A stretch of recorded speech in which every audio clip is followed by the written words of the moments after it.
In this tutorial, you will see how to draw a sunset by a river using graphite pencils. Start by drawing the horizon line. Then, use curved lines near the bottom of the sky to indicate the clouds. Add a few zigzag lines above them to suggest the flow and structure of the clouds in the upper part of the sky. Apply a very light base tone using a B pencil. Hold the pencil on its side and use soft continuous strokes like hatching.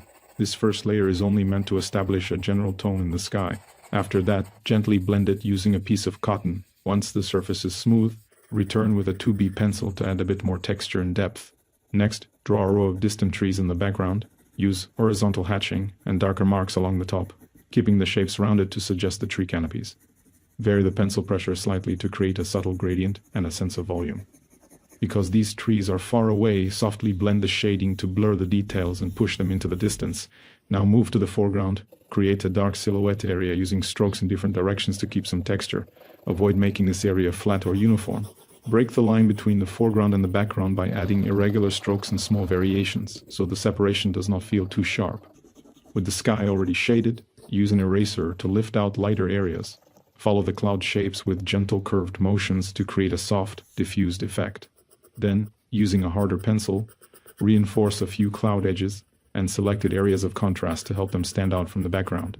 Darken the underside of the clouds to suggest the low light typical of a sunset.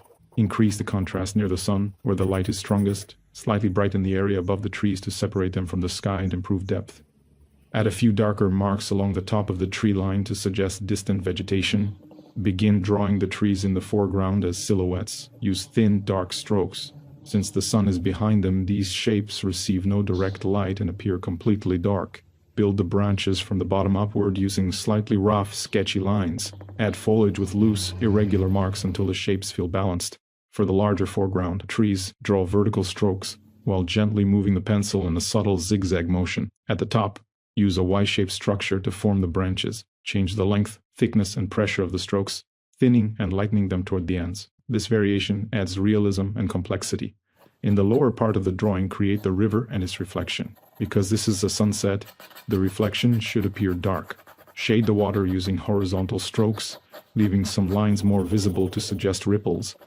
Increase the darkness closer to the horizon to reinforce depth. Draw the reflections of the tree trunks using darker vertical strokes. Lightly blend this first layer to create a softer mirrored effect. Apply a second layer to enhance the water movement and the gradient in the reflections. Keep the pencil slightly tilted to achieve loose, spontaneous lines. To finish, softly blend the lower area of the river and use the eraser to add highlights and small zigzag marks. These final touches suggest light reflections and movement on the water, completing the scene.